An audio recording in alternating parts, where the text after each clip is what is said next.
उत्तर प्रदेश के मुखिया योगी आदित्यनाथ आज बीआरडी मेडिकल कॉलेज पहुंचे, जहां उन्होंने देवरिया में हुए हत्याकांड में गंभीर रूप से घायल 8 वर्षीय मासूम अनमोल से मुलाकात की। आपको बता दें, मुख्यमंत्री योगी आदित्यनाथ पिछले 2 दिन से गोरखपुर के दौरे पर थे। कल सोमवार को देवरिया में हुए जघन्य हत्याकांड में जहां एक तरफ 6 लोगों की मौत हो गई थी, वहीं 8 साल की मासूम बच्ची अनमोल गंभीर रूप से घायल हो गई थी, जिसको इलाज के लिए बीआरडी मेडिकल कॉलेज में भर्ती कराया गया था। आज सुबह उत्तर प्रदेश के मुखिया Yogi Adityanath BRD medical college पहुंचे, जहां पर उन्होंने बच्ची के स्वास्थ्य के बारे में डॉक्टरों से जानकारी ली। साथ ही उन्होंने निर्देश दिया है कि बच्ची के इलाज में किसी भी तरह की कोई कोताही ना बरती जाए। साथ ही उन्होंने हत्याकांड में शामिल किसी भी व्यक्ति को ना बख्शने का भी अधिकारियों को हिदायत दी है। वहीं पूरे मामले पर एडीजी जोन अखिल कुमार ने बताया कि मामले की गंभीरता को देखते हुए गांव में पुलिस बल को तैनात किया गया है। साथ ही इस बात का भी ध्यान रखा जा रहा है कि किसी भी प्रकार की कोई अफवाह ना फैले, जिससे कोई अप्रिय घटना घटित हो सके। एडीजी अखिल कुमार ने बताया कि अब तक घटना में शामिल 15 आरोपियों की गिरफ्तारी हो चुकी है।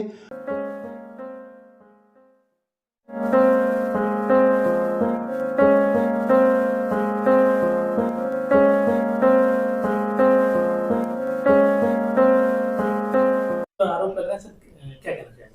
देखिए, कल देवरिया के फतेहपुर गांव में एक दुखद और दुर्भाग्यपूर्ण घटना घटी है, जिसमें 6 लोगों की मृत्यु हुई है। इसमें 2 पक्ष थे, सत्यप्रकाश दुबे जी और प्रेम यादव जी। प्रेम यादव जी कल सुबह किन्हीं कारणों से सत्यप्रकाश दुबे जी के घर पे जाते हैं, जहां कतिपय कारणों से उनकी हत्या हो जाती है।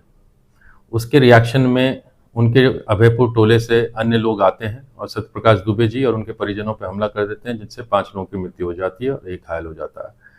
इस घटना की सूचना मिलते ही तत्कालिक रूप से स्थानीय पुलिस पहुंच जाती है। पुलिस अधीक्षक और जिलाधिकारी देवरिया पहुंच जाते हैं और जो दोषी लोग हैं उनके खिलाफ उनको चिन्हांकन करके उनकी गिरफ्तारी का प्रयास करते हैं। अब तक 15 लोगों की इसमें गिरफ्तारी हो चुकी है।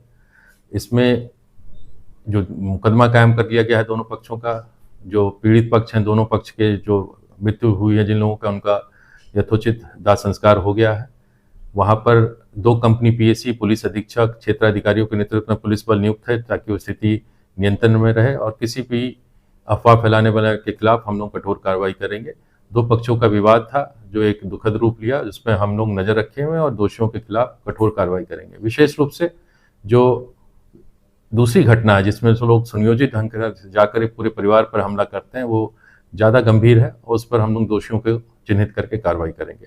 इस घटना की पृष्ठभूमि में एक जो सत्यप्रकाश दुबे हैं, उनके ब्रदर साधु दुबे जी ने एक ज़मीन अपनी प्रेम यादव जी के पक्ष में 2014 में बैनामा कर दिया था और ये उनके नाम पे 2018 में ट्रांसफ़र हो गया था और तभी से वो काबिज थे और खेती कर रहे थे।